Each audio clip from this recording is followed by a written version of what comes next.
Assalamualaikum warahmatullahi wabarakatuh. Perkenalkan, nama saya Sisliana Rahma dengan nomor hadir 15 dan NIM 1410619004. Dan saya Haya Sofia dengan nomor hadir 5 dengan NIM 1410619008. Kami dari bab 5 ingin mempresentasikan demokrasi dan pendidikan demokrasi di mata kuliah pendidikan kewarganegaraan. Pada materi ini dilatar belakangi oleh pendidikan kewarganegaraan pada hakikatnya ingin membekali mahasiswa dengan kompetensi agar siap menjadi warga negara yang cerdas dan baik. Untuk mencapai kompetensi itu, mahasiswa harus memahami tentang demokrasi dan pendidikan demokrasi. Isi dan makna demokrasi. Istilah demokrasi lahir di Athena Yunani kuno. Demokrasi berasal dari kata demokratia yang terdiri dari kata demos dan kratos. Demos memiliki arti rakyat dan kratos memiliki arti pemerintahan. Jadi, demokrasi artinya pemerintahan yang menetapkan rakyat sebagai pemegang peranan penting dalam menentukan kebijakan di suatu negara. Nah, untuk melaksanakan nilai-nilai demokrasi perlu diselenggarakan beberapa lembaga, yaitu pertama, pemerintahan yang bertanggung jawab. Kedua, suatu dewan perwakilan rakyat yang mewakili kepentingan dalam masyarakat.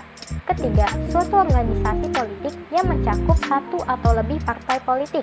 Keempat, pers atau media massa yang bebas untuk menyatakan pendapat.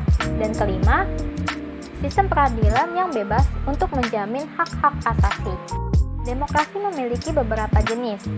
Ada demokrasi berdasarkan cara menyampaikan pendapat. Pertama, demokrasi langsung.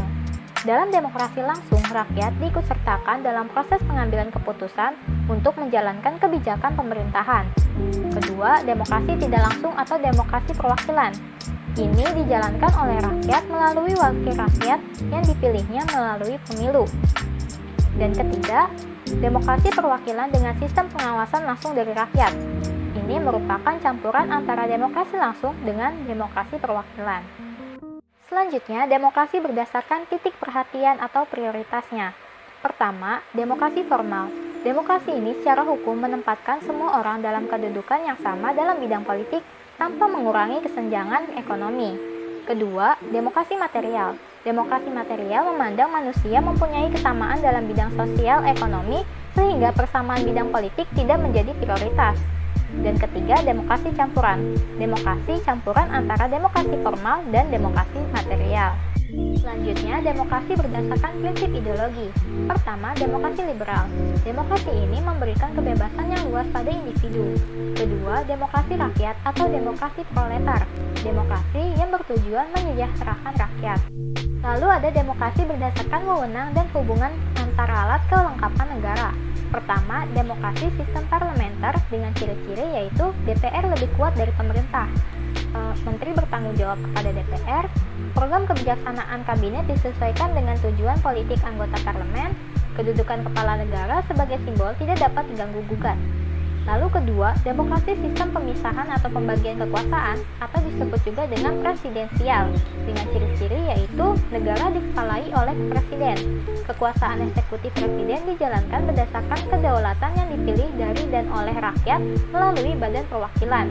Presiden mempunyai kekuasaan mengangkat dan memberhentikan menteri. Menteri tidak bertanggung jawab kepada DPR, melainkan kepada Presiden.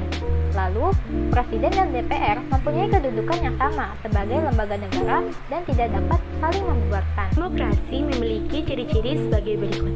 Yang pertama, pengambilan keputusan berdasarkan kehendak rakyat, lalu mendahulukan kepentingan bersama dibandingkan kepentingan individu. Yang ketiga, semua yang dijalankan pemerintah dilakukan untuk kepentingan rakyat.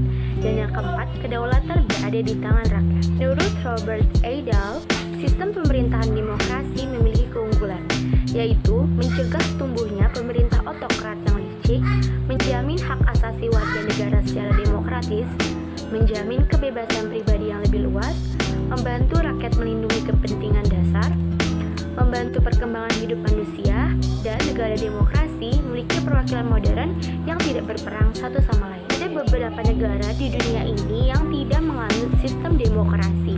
Mereka menganut beberapa sistem di bawah ini, seperti oligarki. Oligarki adalah sistem pemerintahan yang dijalankan berdasarkan kepentingan orang banyak. tidak ada lembaga perwakilan rakyat, pendapat rakyat sangat dibatasi dan bahkan dihapus. Keputusan tertinggi berada di tangan kepentingan orang tersebut. Selanjutnya adalah sistem anarki. Anarki adalah pemerintahan yang tidak memiliki peraturan dan peraturan tersebut jika dibuat tidak benar-benar dipatuhi. Lalu, mobokrasi. Mobokrasi adalah pemerintahan yang dikuasai oleh kepentingan sebuah kelompok, bukan untuk kepentingan rakyat, melainkan dipimpin oleh sekelompok orang yang memiliki motivasi dan tujuan yang sama.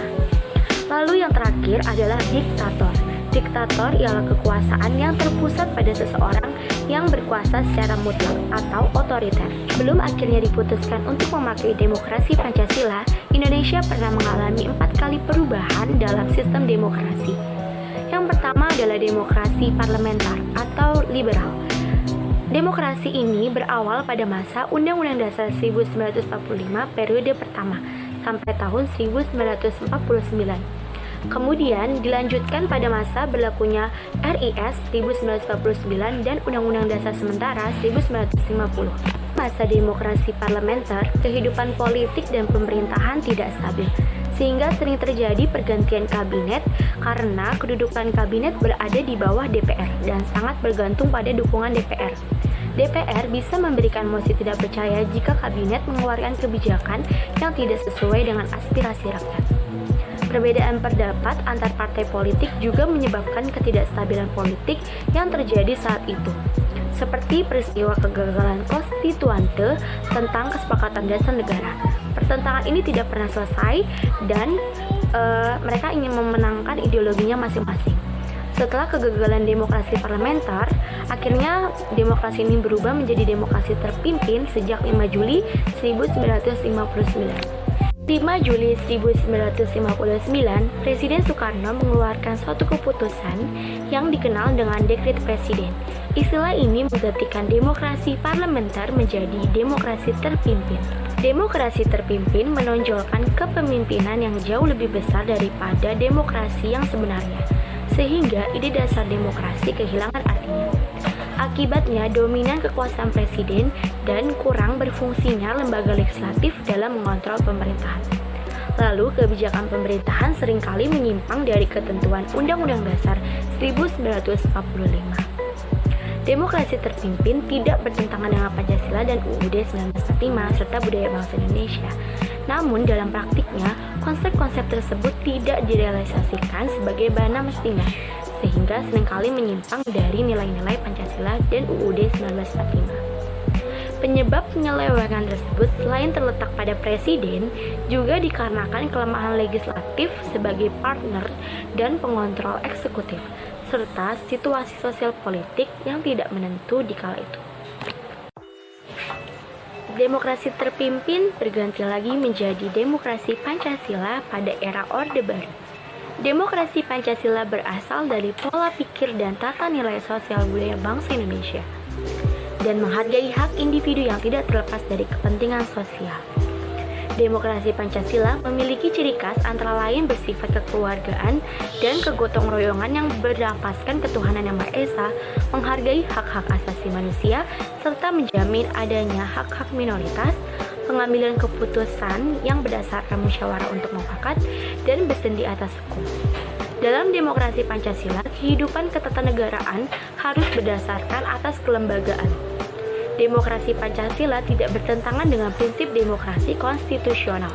Setelah munculnya gerakan reformasi dan jatuhnya kekuasaan Orde Baru seperti pemilu yang tidak jujur, kekurangnya kebebasan berpendapat, dan sedikitnya jumlah partai politik, lahirnya ketetapan MPR diikuti dengan ketetapan undang-undang organik yang berkaitan dengan kehidupan demokratis seperti undang-undang bidang politik, undang-undang tentang otonomi daerah, dan undang-undang tentang kemerdekaan menyampaikan pendapat di muka umum.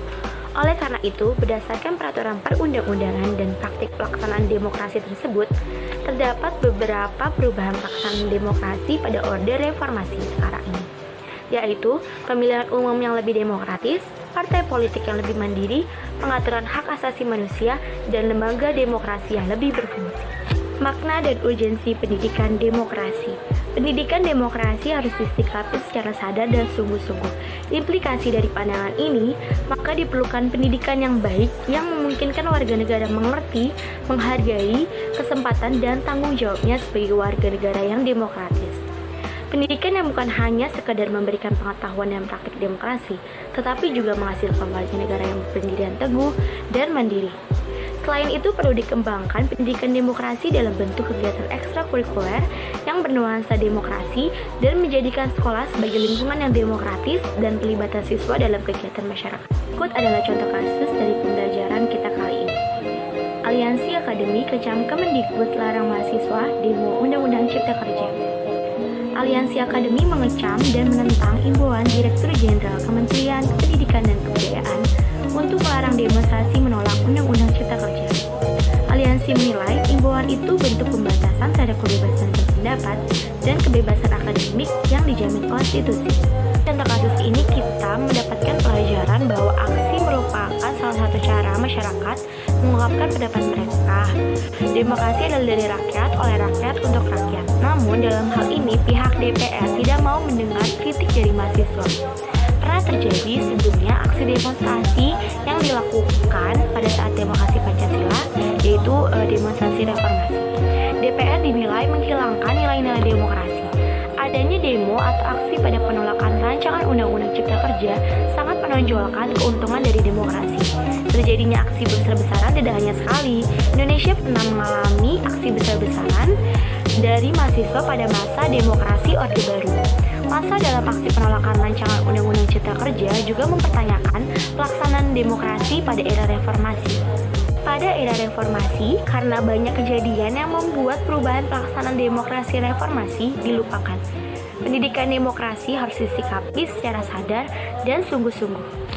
Demikian presentasi dari kelompok kami, kurang lebihnya mohon maaf. Wassalamualaikum warahmatullahi wabarakatuh.